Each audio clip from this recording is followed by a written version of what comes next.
안녕하세요. 건강 365 아나운서 최인경입니다.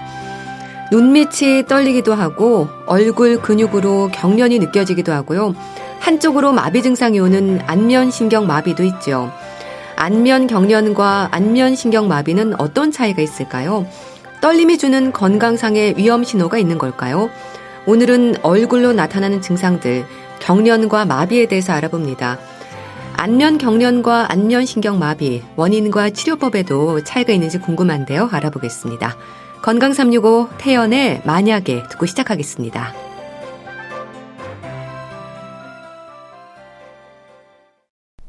KBS 라디오 건강 365 함께하고 계십니다.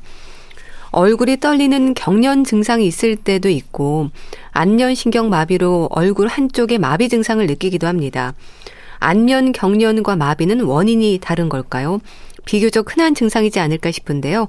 경희대 한의대 침구과 김용석 교수와 함께합니다. 교수님 안녕하세요. 네, 안녕하세요. 네. 안면 경련과 안면신경 마비는 이름이 다른 걸 봐서는 얼굴에 생기는 증상이라는 공통점만 있는 걸까요? 그렇죠. 이제 안면이니까 안면에 생기는 질환들을 보면 뭐 통증도 있을 수 있고요. 막 떨리는 것도 생기고 또 마비되는 게 있거든요. 그러니까 얼굴에 생기니까 뭐 같은 범주 안에 있는 거라고 생각하지만 사실 얼굴 떨림하고 마비는 다른 질환이거든요. 전혀 다른 거예요. 이제 얼굴이 떨린 거는 이제 대부분 이 신경이 혈관이 탁탁 뛸 때마다 이렇게 건드려져서 흥분이 된 거거든요. 과도하게 흥분돼서 생기는 거고 얼굴 마비라는 거는 안면신경 자체가 손상이 돼서 아예 작동을 못하는 거거든요. 그러니까 쉽게 얘기하면 안면 경련은 떨리는 거고 마비는 움직이지 않는 거예요. 그러니까 안면 경련은 움직이지 말아야 하는데 자기 마음대로 움직이는 거고 안면 마비라는 건 움직여야 하는데 마음대로 안 움직이는 거죠. 그러니까 서로 다른 병이지만 여간 또 신경 쓰이는 게 아니거든요. 왜냐하면 얼굴이 마비거나 떨리면 대부분의 사람들은 이거 중풍 오는 거 아닌가? 이렇게 걱정하시는 분들이 상당히 많죠. 근데 눈 아래쪽이 파르르 떨릴 때는 안면 경련이라기보다 눈밑 떨림이라는 표현으로 설명하지 않습니까? 안면 경련의 하나인가요? 그렇죠. 이제 얼굴이 안에 보면은 이제 눈 밑이 거기 속할 수가 있잖아요. 근데 계속해서 이제 눈 주변이 이렇게 팍 떨리는 거 대부분 한 번씩 경험하셨을 거예요. 이런 거는 이제 안윤근이라서 눈에 있는 근육들이 자꾸 움직인다 이렇게 얘기를 하는 거거든요. 되게 이제 이 건강한 사람도 잘 생기고요. 젊은 사람들이 좀 많이 생길 수가 있거든요. 이게 피곤하거나 뭐 잠 못 자거나 스트레스 받거나 아니면 또 카페인 같은 거 많이 드시거나 아니면 모니터 같은 거 많이 봐도 눈이 이제 깜빡깜빡해지면서 이런 현상들이 생기거든요. 그러니까 대부분 이제 좀 쉬면은 저절로 낫는 그런 일시적인 증상이지만 얘가 계속해서 문제를 일으키면 큰 영향을 줄 수도 있고요. 대개 이제 우리가 피로, 수면 부족, 뭐 스트레스 뭐 이렇게 되는 경우는 일종의 몸에 이제 피로 물질이 쌓이는 거거든요. 그러면 이제 염증 반응이 생기고 그러면 신경이 예민해지니까 주변에 이제 자극에 대해서 눈꺼풀이 이제 근육이 막 움직이는 이런 형태가 생기게 되고요. 카페인 같은 거 많이 먹어도 그러잖아요. 막 손이 떨리고 막 그러는 것처럼 이런 증상들이 생기는 거죠. 근데도 눈 아래가 떨릴 때 마그네슘이 부족해서 그렇다는 말도 하는데 근거가 있는 얘기인가요? 그렇죠. 이제 눈 밑 떨리면 마그네슘 먹어야지 이런 분들이 상당히 많이 계시거든요. 사실 이제 마그네슘은 우리 몸에 이제 피로나 스트레스를 없애주는 일종의 이제 미네랄이거든요. 그러니까 신경의 작용에서는 지나치게 흥분하거나 초조하거나 어떤 긴장감을 덜어서 마음을 좀 안정시켜주는 그런 효과가 있어요. 그리고 또 기억력에도 조금 도움을 줄 수 있는 것으로 알려져 있거든요. 그래서 이 마그네슘 자체가 근육이나 신경 조절에 어떤 중요한 역할을 하기 때문에 이 마그네슘이 부족하면 이런 증상들이 생기거든요. 신경이 예민해지고 초조하고 떨리고 불면증 또 이제 눈떨림, 근육경련 이런 게 나타날 수가 있어요. 그래서 이제 눈 떨린 경우에 뭐 마그네슘이나 이제 칼슘을 드시는 경우가 상당히 많은데요. 우리가 이제 많이 식품 같은 데도 상당히 많이 들어 있거든요. 녹색 채소라든지 뭐 해조류 같은데 뭐 다시마, 시금치 대표적인 거죠. 그 외에도 뭐 아몬드나 땅콩이나 뭐 같은 견과류 또 뭐 바나나 같은 데도 상당히 많이 알려져 있어요. 또 이런 눈가뿐 아니라 입가로도 떨림이 생길 수 있지 않습니까? 이런 경우도 흔하죠. 그렇죠. 이거는 병이 조금 진행하는 거라 이렇게 보시면 되거든요. 이렇게 단계가 있어요. 처음에는 이제 주로 눈 주변이 이제 근육이 파라라라 떨리거든요. 그리고 점점 이게 떨리는 정도가 강해지고 또 횟수도 좀 자주 문제가 생기고 그러다 보면 이게 조금 퍼지거든요. 얼굴 자체 이제 표정에도 얼굴이 근육이 이제 관여가 돼 있으니까 눈가에서 얼굴 쪽으로 이제 퍼지고 조금 심해지면요 목 쪽에 있는 근육까지 이렇게 떨리는 경우가 있어요. 왜냐하면 얼굴이 움직이는 게 얼굴만 움직이는 게 아니라 목 쪽에 있는 뭐 광경근이라는 근육이 있는데 거기도 마찬가지로 영향을 줄 수가 있거든요. 그래서 거기까지 떨리는 현상들이 생기면 아주 단계가 조금 더 심해지는 거죠. 그래서 이런 경련이 뭐 수개월에 또 길게는 몇 년 동안 이렇게 지속되는 경우가 있거든요. 그러면 어떻겠어요? 한쪽은 계속 떨리고 한쪽은 안 떨리니까 얼굴이 비대칭이 생기겠잖아요. 그러면 얼굴이 굳어져서 한쪽은 힘이 빠지니까 위축이 되니까 볼 때도 상당히 조금 이상하게 보일 수가 있죠. 그럼 이렇게 안면 경련이 느껴질 때 신경계 질환도 의심할 수 있다는 건 어떻게 이해하면 될까요? 그렇죠. 이제 이게 며칠이나 몇 주나 몇 달 동안 이렇게 눈 떨리는 경우도 있지만 대부분은 이제 우리가 별 치료 없이 또 음식 잘 먹고 잘 자면 이게 나아지는 경우가 많거든요. 그런데 이제 증상이 오랫동안 지속되고 또 이게 점점 심해지고 근육까지 넓게 퍼지게 되면 신경에 어떤 문제가 있는지 한번 검사를 받아보실 필요가 있어요. 왜냐하면 이 안면 경련은 드물게는 이제 혈관에 어떤 기형이 생기거나 우리 뭐 뇌동맥류 있잖아요. 꽈리 모양의 기형이 생기는 그런 것도 생길 수도 있고요.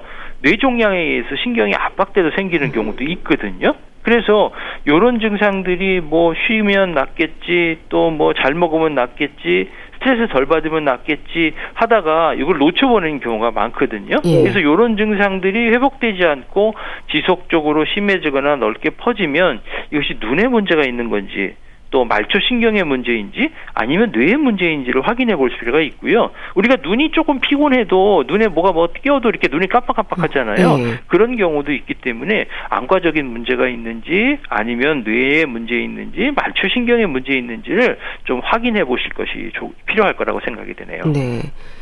편측 안면 연축이라는 말이 있던데 이거는 뭔가요? 그렇죠. 좀 말이 좀 어렵죠. 편측이라는 건 한쪽 얼굴이라는 거고요. 안면이 편측 안면 한쪽 얼굴이 연축이라는 건 경련 같은 것들이 생긴다는 거예요. 그러니까 얼굴이 한쪽에 경련이 발생한다 이렇게 되는데요. 이게 왜 생기냐 하면요.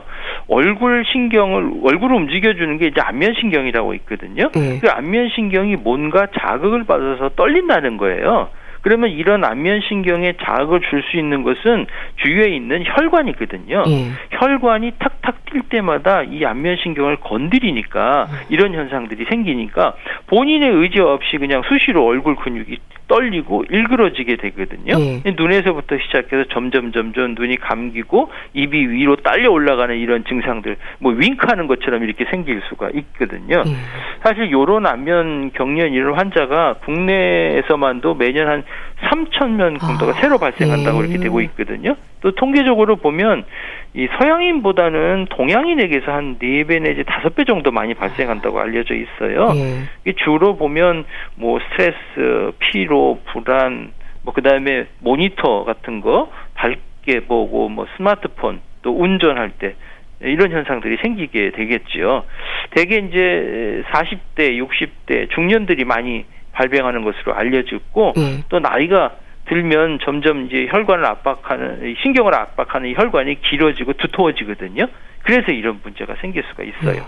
이게 노화로 인한 증상일 수도 있는 거네요. 그렇죠. 이게 대부분 이제 혈관이 노화로 인해서 이게 혈관 자체가 꼬불꼬불해져서 신경을 압박되는 이런 형태거든요. 그러니까 지속적으로 계속해서 자극을 되니까 신경의 문제를 일으키는 거거든요.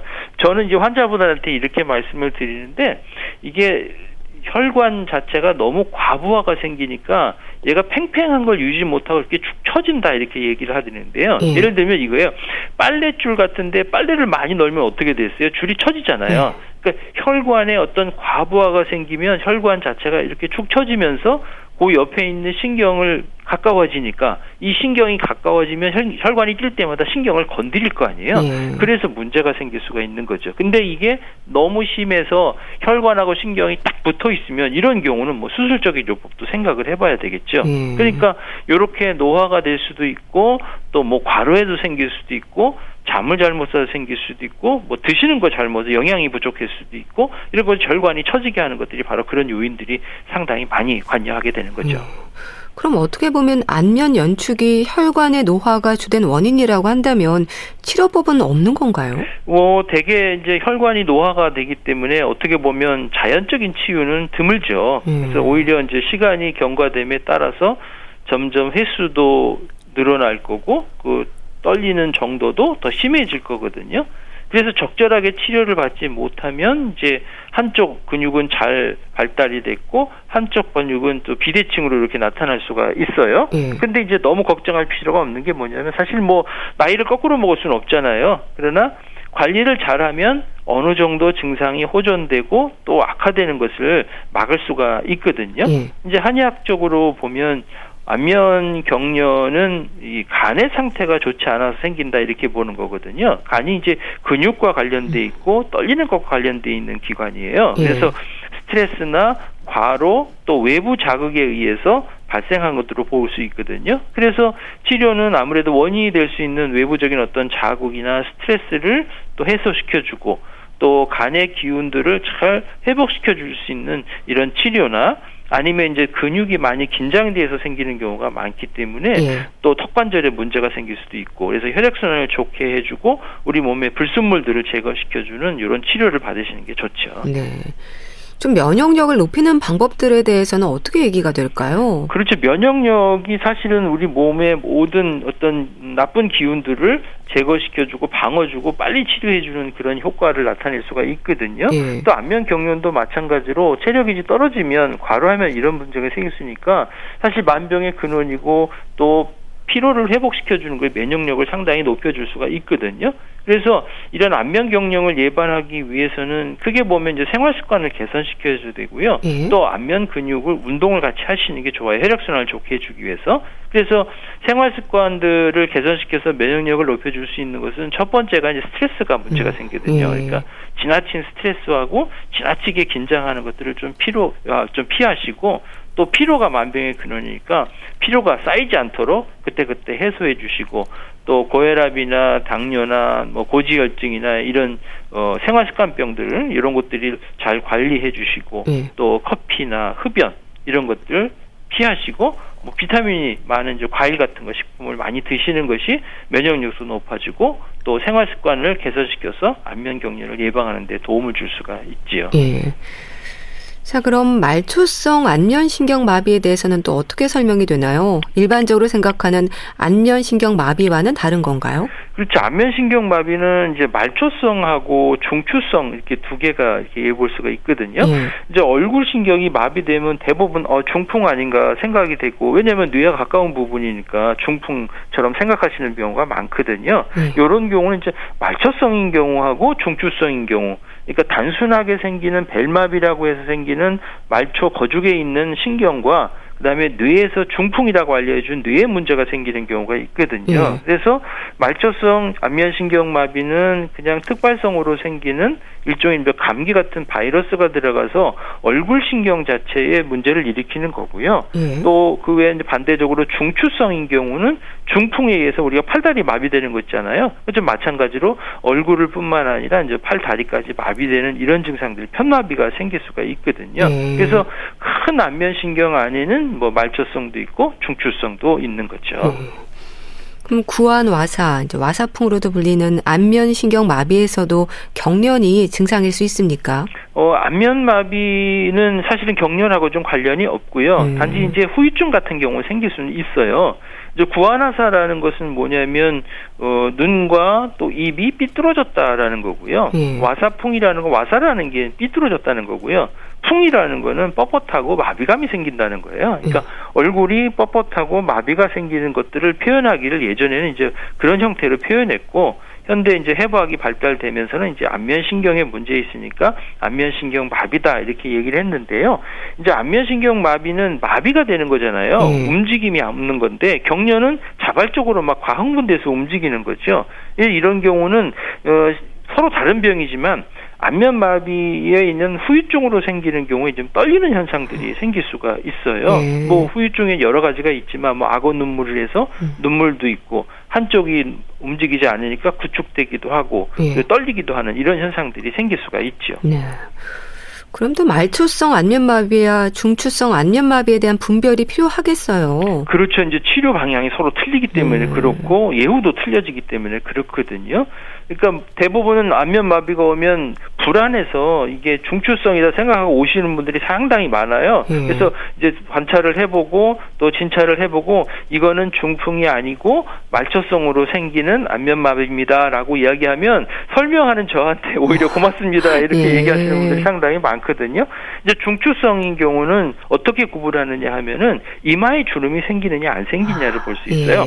한쪽 얼굴이 마비가 되면 한쪽 얼굴이 안 움직일 거잖아요. 그러니까 이게 다 움직임과 관련돼 있으니까 주름이 안 올라가고 눈이 안 감기고 코가 찡긋이 안 되고 입이 안 벌어지는 게 이게 다 얼굴 신경이 얼굴의 표정을 짓는 근육의 문제를 일으키는 거거든요. 그런데 중추성인 경우는 이마에 주름이 올라가요.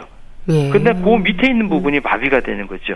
이제 요거를 가지고 중추성이다, 말초성이다 이제 구분하고 이것이 이제 중추성인 것이 강히 의심이 되게 되면 일단 머리에 MRI를 찍든 어떤 뇌에 병변이 있는지를 확인해 보는 게 좋겠죠. 그런데 일반인의 입장에서는요, 경련 증상, 안면 연축, 안면 마비 구분도 어렵지 않나요? 사실 이제 구분하기가 어렵기도 하는 것도 있지만 이게 비슷비슷하니까 헷갈리는 경우도 상당히 많죠. 또 경련이 오면 이제 안면마비의 전조증이다 이렇게 생각하시는 분도 많기 때문에 상당히 두려워하시고요. 두렵게 되면 이제 불안하고 초조하니까 정신이 이제 와닥다 이렇게 하는 현상들이 생길 수가 있겠죠. 그리고 또 누가 옆에서 그건 이것더라라고 얘기하면 또 불안해지는 경우가 상당히 많거든요. 이제 경련이라는 거는 뻣뻣하고 또 마비감이 있고 감각이 둔한 게 아니고 이제 움직임 이게 자발적으로 막 떨리는 현상이고요. 이게 멈추려 해도 안 멈춰주는 거죠. 안면마비는 움직이려 해도 안 움직여지는 거예요. 아무리 주름을 올려도 움직이지 못하거든요. 그러니까 손을 갖다가 움직여줘야지만 움직일 수 있는 거죠. 그런데 힘을 너무 많이 주면 주름이 안 올라가는 걸 힘을 많이 주게 되면 이게 경련 같은 현상들이 생길 수는 있어요. 근데 요거는 안면 경련하고 좀 틀린 거죠. 네. 자, 그럼 안면에 나타나는 증상들에 대한 치료는 어떻게 진행이 될까요? 침 치료인가요? 일반적으로는 가장 기본적으로는 침 치료를 한방에선 하게 되지요. 이제 침 치료를 하게 되면 혈액순환이 좋아지거든요, 기본적으로. 그러니까 얼굴이 마비가 된 분들의 사진을 찍어보면은 적외선 체열 촬영이나 사진을 찍어보면 마비가 되니까 혈액순환이 안 되잖아요. 그러니까 정상인 쪽과 마비된 쪽을 보면 온도 차이가 나요. 본인은 못 느끼지만 요 적외선 체열 촬영하면 딱 느껴지고 나타나거든요. 그러니까 거기를 따뜻하게 찜질을 해줘야 되는 것뿐만 아니라 혈액순환을 좋게 해줘서 신경이 영양 공급을 잘 받게 만들어줘야 되거든요. 그게 대표적인 게 이제 침 치료를 하는 거예요. 그 침 치료를 해서 혈액순환 좋게 해주고 기혈순환을 좋게 해서 신경이 재생되고 신경에 영양을 공급해주고 신경이 움직이는데 도움을 주는 자극을 더 주게 하는 그런 것이 침 치료가 가장 기본적인 치료죠. 네. 근데 경련보다 안면신경 마비 치료가 더 신경 쓰이지 않을까 싶은데요. 시간이 지날수록 회복에도 차이가 있다고 들었습니다. 네, 안면 경련보다는 사실 안면 경련도 쉽지 않은 거지만 안면신경 마비도 더 많이 신경이 쓰이죠. 왜냐하면 안면 경련은 이제 그렇게 일상생활하는데 큰 문제는 안 느끼는데 안면신경이 마비가 되면 한쪽 얼굴이 안 움직이니까 여러 가지 일상생활에 어려운데 특히 이제 말하기가 발음이 세고요. 음식을 먹을 때 물이 새잖아요. 씹는 것도 제대로 못하니까 여간 불편한 게 아니죠. 근데 이 안면신경 마비는 초기 치료가 상당히 중요해요. 이게 일종의 바이러스 감염이거든요. 그러면 염증이 생기면서 부어서 신경을 압박하는 거예요. 그러니까 이 압박돼 있으면 오래되면 오래될수록 어떻게 되겠어요? 변성이 생겨버리고 회복이 늦을 거 아니에요. 그 얘를 빨리 혈액순환을 좋게 해서 붓기를 빼줘갖고 더 이상 신경이 손상되지 않도록 이렇게 해주는 초기 치료가 상당히 중요한 거죠. 네. 또 현대의학과의 통합치료도 그래서 중요하지 않을까 싶은데 어떨까요? 약물요법도 필요하잖아요. 네, 아주 중요한 부분이에요. 네. 사실은 예전에는 이제 안면마비가 오게 되면 이런 현대의학과 통합하지 않고 그냥 치료하는 경우도 있었거든요. 그런데 현재는 안면마비 같은 경우는 72시간 내에 스테로이드 치료를 하는 것을 권장하고 있어요. 그리고 그렇게 되는 이유는 뭐냐면 사실 뭐 스테로이드 하면 이제 두려워하시는 분들이 상당히 많거든요. 되게 이제 고용량을 쓰다가 이제 양을 줄여가는 형태로 처방을 하게 되는데 스테로이드가 되면 이제 간이라든지 뭐 당뇨가 있는 분이라든지 혈압이 있는 분들 같은 경우는 그 약을 드시면 스테로이드 약을 드시면 혈당이 확 올라갈 수 있으니까 조금 주의를 하셔야 될 부분이 있고요.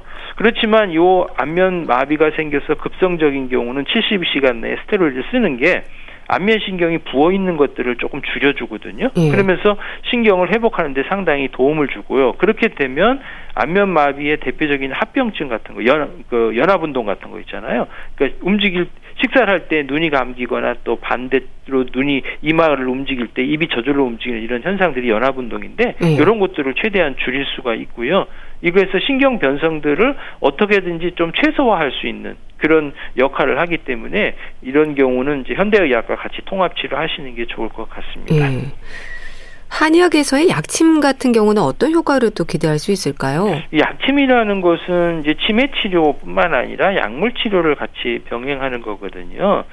또 약물 치료를 또 하기 힘든 분에게도 마찬가지로 이제 약침을 같이 이제 병행하기도 하고요. 약의 효과와 치매 효과를 주는 이런 두 가지 효과를 같이 볼 수가 있는 거고요. 그래서 초기에는 이 통증이 생기고 부어 있으니까 소염 진통시켜주는 약물들을 또 목 뒤쪽에 있는 부위의 경혈에다가 약침을 주입하게 되고요. 또 회복 시기에는 아무래도 신경에 영향을 주고 신경 기능을 개선시켜주고 또 혈액순환을 촉진시켜주는 그 약침액을 사용을 해서 약침을 하게 되죠. 네. 이 안면 경련이나 마비는 언제든 다시 생길 수 있는 건가요? 재발했다는 분들도 있던데요. 자, 이제 안면 경련이나 마비는 되게 피곤하거나 잠 못 자거나 스트레스 받거나 뭐 이래해서 생기는 이런 병이라고 볼 수 있거든요. 이게 더 악화되는 거죠. 그런 상황에서. 그래서 처음에 이제 오셨을 때 환자분들을 보게 되면 이런 경우가 언제 생겼습니까? 물어보면 뭐 피곤했다, 며칠 잠 못 잤다, 식사가 좀 시원치 않았다, 뭐 찬바람을 쐈다 이렇게 말씀하시거든요. 그게 바로 재발을 방지하는 방법이에요. 사실 우리가 피곤하거나 감기가 걸려서 이렇게 병이 생겼다고 하면 피로가 뭐 하루아침에 싹 없어지는 거 아니고 한 번 피로했다고 그다음에 피로가 안 생기는 거 아니잖아요. 감기 한 번 걸렸다고 해서 평생 감기 안 걸리는 거 아니잖아요. 마찬가지로 피로나 감기는 언제든지 생길 수 있기 때문에 안면 경련이나 안면 마비는 언제든지 생길 수가 있는 거거든요. 한 번 왔다고 해서 계속 안 오는 게 아니고요. 그러나 언제든지 무리하면 발생되고 있는데 안면 마비 같은 경우는 대개 보면 8년 주기로 한 8% 요 정도니까 그렇게 많이 발생하는 건 아니에요. 그래서 그렇지만 이제 안면마비가 한 번 오신 분들은 이거 또 안면마비가 올까 처음부터 두려워하는 분들이 상당히 많이 계신데 그래서 평소에 관리를 조금 잘 해주실 필요가 있죠. 네. 예방법에 대해서도 짚어주세요. 전조 증상으로 의심할 수 있는 부분들은 없을지도 궁금한데요. 네, 이제 안면 경련 같은 경우에는 그걸 예방하기 위해서 평소에 생활 습관들을 잘 가지시는 게 무엇보다 중요하다고 말씀드렸잖아요. 스트레스, 그다음에 피로 이런 것들이 상당히 문제가 될 수 있고 또 젊은 사람 같은 경우는 지나치게 과음하거나 흡연도 마찬가지로 이런 영상이 생길 수가 있거든요. 그래서 얼굴 자체의 표정을 지어줄 수 있는 근육들을 움직이는 연습을 조금 많이 해주시는 게 좋아요. 예를 들면 뭐 윙크하기라든지 휘파람 불기라든지 또 껌 씻기. 근데 껌 씻기를 너무 많이 하게 되면은 이제 턱 관절에 또 문제가 있으니까 조심하시고요. 저는 환자분들한테 권유하는 건 뭐냐면 크게 웃으십시오. 크게 웃으시면 이 얼굴의 혈액순환이 아주 좋아지고 근육이 많이 움직이거든요. 찡그릴 때보다 웃을 때가 훨씬 더 많이 근육이 움직이기 때문에 혈액순환이 좋기 때문에 크게 웃는 이런 방법들을 하시고요. 그 다음에 이제 안면마비를 예방하기 위해서는 면역력을 높여줄 필요가 있어요. 면역을 높이려면 음식하고 운동하고 그 다음에 체온을 유지시키시고 찬바람 노출 안 되도록 해주시고 요즘같이 추울 때는 특별히 목 주위에 목도리를 꼭 두르고 다니시기 바랍니다. 알겠습니다. 자, 오늘은 안면 경련과 마비에 대해서 알아봤는데요. 경희대 한의대 침구과 김용석 교수와 함께했습니다. 말씀 감사합니다. 네, 감사합니다. KBS 라디오 건강 365 함께하고 계신데요. U2의 With or Without You 듣고 다시 오겠습니다.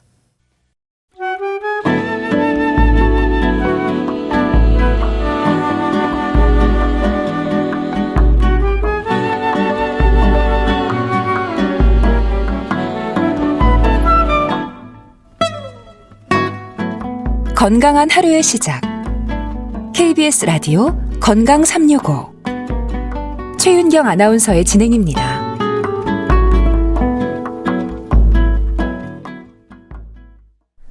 KBS 라디오 건강 365 함께하고 계십니다. 건강책 정보 북컬럼니스트 홍순철 씨 연결되어 있습니다. 안녕하세요. 네, 안녕하세요. 당신께 귀 이야기를 들려드릴게요. 제목만으로도 내용이 짐작이 되네요. 우리 귀 건강에 대한 얘기인가 보죠? 그렇습니다. 요즘 귀 질환 때문에 고생하는 분들이 참 많이 늘어나고 있다고 그래요. 예. 이 고령화 사회 때문인지 노화성 난청이 이제 정말 흔한 이야기가 되어 버렸습니다. 우리나라의 65세 이상 인구 가운데 난청인의 비율이 무려 40%에 이른다고 그러는데요. 예. 근데 이게 나이 드신 분들만의 문제가 아닌 것 같습니다. 젊은 분들 가운데도 청각에 대한 피로와 스트레스, 그것 때문에 이명 그리고 청각 과민을 호소하는 경우가 빈번해지고 있습니다. 예. 또 중이염이라든가 난청으로 고생하는 아이들까지 정말 나이와 관계없이 어지럼증까지 생겨나고 있고요. 그러니까 이 귀 질환과 그 대상이 점점 확대가 되고 있다는 겁니다. 예. 근데 더 큰 문제가 있어요. 사람들이 귀에 문제가 생기면 대수롭지 않게 생각한다는 겁니다. 그래서 인터넷에서 떠도는 정보에 의지하거나 제때 제대로 된 치료를 받지 못하는 경우가 많다라는 거죠. 예. 그냥 미루다가 치료 시기를 놓치고 후회하는 경우가 상당히 많이 있는데요. 그러니까 일반 사람들이 대부분 귀의 소중함을 모르고 귀 질환이 얼마나 힘든 병인지 모르는 경우가 많다라고 책은 이야기하고 있습니다. 예. 이 책 당신께 귀 이야기를 들려드릴게요를 쓴 분은 문경래란 분인데요. 이비인후과 전문의십니다. 그런데 본인도 갑자기 고막 떨림 증세를 경험을 해요. 게다가 손목 통증까지 경험을 합니다. 예.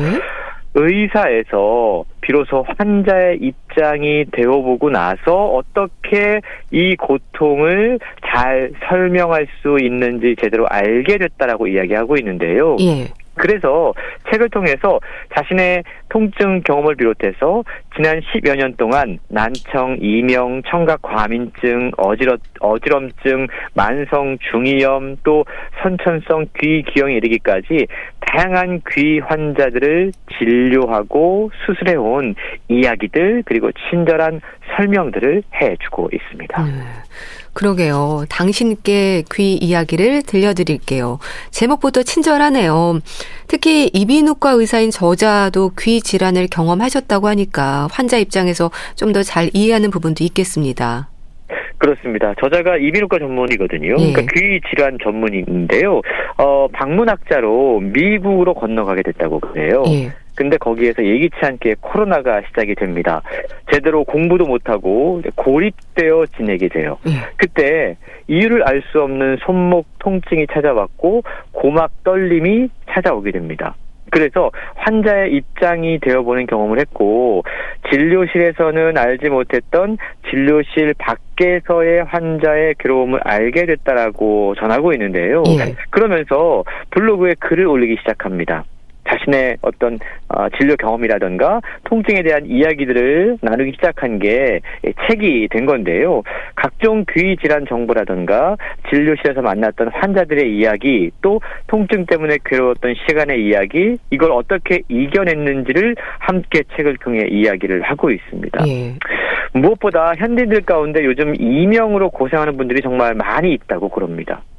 이명은요, 쉽게 생각하면 귀에서 삐 하는 잡음 소리가 들리는 것이라고 우리가 알고 있습니다. 예. 이걸 의학적으로 설명을 하면 외부에서의 어떤 특별한 소리 자극 없이 귀 속에서 또는 머릿속에서 들리는 이상 음감을 이명이다라고 이야기를 하는데 우리가 보통 완전히 방음된 조용한 방에서 모든 사람의 약 95%가 20데시벨 이하의 이명을 느끼고 있다고 그래요. 근데 사람들이 이걸 이명이라고 부르지 않습니다. 네. 이명은요, 그 소리가 자기 자신을 괴롭힐 정도로 힘들 때 그걸 이명이라고 부른다고 그럽니다. 그러니까 이명은 정말 나에게만 들리는 소리라서 더 답답하고 힘들 것 같습니다. 귀 속에서 소리가 나면 일단 그 자체로도 스트레스가 되잖아요. 그렇습니다. 이명의 원인이 여러 가지가 있더라고요. 귀에 문제가 있거나 또는 머리에 문제가 있거나 스트레스라든가 피로가 바로 이명의 원인이라고 할 수 있는데 쉽게 말하면 어떤 이유로든 달팽이관이 망가진 것이다 라고 책은 설명하고 있습니다. 참 신기하게도요. 인간의 청각은 다른 기관과 다르게 태어나면서부터 완벽한 기관이라고 그럽니다. 다른 기관은 성장하면서 그 모습과 기능을 갖춰가잖아요. 근데 귀는 태어날 때 이미 완벽해요. 갓난아기들은 무슨 말인지는 이해할 수 없어도 들을 수 있다고 그래요. 따라서 이 달팽이관은요. 태어나는 순간부터 노화가 시작된다. 이렇게 이해해 볼 수 있다라는 거죠. 이명은 단순히 이상한 소리가 들리는 것으로 그치지 않는다고 그럽니다. 실제로 많은 이명 환자들을 만나보면 이명이 생기고 난 뒤에 무기력하다, 숨 쉬는 것도 힘들다, 소화도 잘 안 된다, 너무 피곤하다 이런 하소연들을 한다고 그럽니다. 그 이유는 이명으로 인한 자율신경계 반응이 우리의 온몸에 이상 증상을 일으킬 수 있기 때문이라는 거죠. 그러니까 이명뿐 아니라 젊은 사람들도 그렇고 청력이 떨어지는 분들도 많은 것 같습니다. 또 어르신들의 노화로 인한 난청도 그렇고요. 그렇습니다. 난청 이야기 하셨잖아요. 실제로 난청이 정말 요즘 현대인들에게 큰 문제로 다가오고 있는데요. 많은 분들이 난청 그러면 노화 질환이라고 생각을 합니다. 실제로 그런 경우가 많이 있어요. 미국의 존스 홉킨스 연구진이 발표한 연구에 따르면 639명을 12년 동안 관찰했을 때 경도의 난청이 있는 난청인에게서 정상에 비해 치매가 발생할 확률이 무려 2배 높았다고 합니다. 이게 중도 난청인들은 3배까지 올라갔고요. 심도 난청인들은 치매 발생 확률이 5배나 높은 것으로 확인이 됐다고 그럽니다. 난청이 얼마나 치매 발생에 영향을 주는지 알 수 있는 중요한 연구라고 할 수 있는데 그래서 만일 부모님이 난청이 있으시다면 바로 병원에 모셔서 진단을 받게 하고 보청기를 착용하게 해드리는 것이 좋다라고 최근 이야기하고 있습니다. 예전에는요, 보청기에 대한 일종의 거부감이 좀 있었습니다. 근데 요즘은요, 그냥 눈이 나쁘면 안경을 쓰듯이 귀가 안 좋으면 보청기를 착용한다라고 생각하게끔 만들어야 되고 그렇게 권해드려야 된다라고 강조를 하고 있습니다. 그래야지만 난청으로 인한 치매를 예방할 수 있다라는 건데요. 이렇게 난청 그러면 일단 나이 지긋한 어르신들의 이야기라고 생각하기 쉽습니다. 그런데 난청이 꼭 이런 어르신들에게만 오는 것은 아닙니다. 특히 요즘 청소년들이 이어폰을 끼고 생활하는 시간이 늘어났습니다. 맞아요. 그래서 젊은 세대 가운데서도 난청으로 고생하는 경우가 늘고 있는데요. 최근에 돌발성 난청이라고 해서 갑자기 듣는 것에 문제가 생기는 환자들이 늘고 있다고 그럽니다. 저자가 실제로 진료실에서 돌발성 난청 환자들을 요즘 많이 만나게 되는데 보통 몸과 뇌가 지쳐있을 때 이런 증상이 발생하는 경우가 많이 있다고 그럽니다. 그러니까 젊은이라고 하더라도 청소년이라고 하더라도 스트레스를 많이 받거나 힘들어지거나 일이나 공부에 집중하느라 몸을 혹사시켰을 때라든가 또는 잠을 제대로 잘 자지 못해서 힘들 때 이럴 때 갑자기 이명과 함께 돌발성 난청이 생길 수 있거나 아니면 급성 저음성 난청까지 생긴다라고 책은 전하고 있습니다. 그런 난청, 이명, 또 이석증 그리고 어지럼증도 있잖아요. 사실 어지럼증이 어찌 보면 귀 질환 가운데 조금 더 우리가 주의를 기울여야 되는 질환이라고 이야기할 수 있는데요. 얼마 전에 제가 잘 아는 분도 갑자기 아침에 일어나지를 못할 정도로 어지러워서 응급실에 실려갔습니다. 처음에는 뇌 질환인 줄 알고 많이 놀라셨는데 다행히 진단을 해보니까 귀 질환이었어요. 이석 때문이었습니다. 실제로요, 심한 어지럼증으로 고생하는 분들을 분석을 해보면 대개 원인이 두 가지 때문이라고 그래요. 하나는 귀 때문이고요, 하나는 뇌 때문입니다. 평형 상태를 유지하는 게 바로 이 두 기관인데, 귀와 뇌의 특징을 알면 어지럼증이 발생했을 때 그 원인이 어디에 있는지를 대략적으로나마 빠르게 좀 짐작할 수 있다고 그럽니다. 네. 첫 번째로 귀가 원인이 되는 어지럼증은 대개 1분 미만 안에 끝난다고 그래요. 구토, 두통, 두근거림, 식은땀 같은 것들을 동반하기도 한다고 그럽니다. 그리고 머리를 움직이지 않고 가만히 놔두면 비교적 빨리 증상이 사라지는 것이 귀에 문제가 있는 어지럼증의 특징이라고 그럽니다. 네. 그리고 또 다른 어지럼증의 특징은 뇌에 있다. 원인은 뇌에 있다라고 말씀을 드렸는데 이런 경우에는 이 어지러움이 사라지지 않고 지속되는 특징이 있다고 그럽니다. 그래서 균형 잡기가 힘들고 발음도 잘 안 되고 물체가 갑자기 겹쳐 보이고 극심한 두통이 생길 수 있다라는 거죠. 이런 종류의 어지럼증을 느끼신다면 뇌 질환, 특히 뇌졸중의 가능성이 있기 때문에 바로 응급실로 향해야 된다라고 저자는 조언을 하고 있는데요.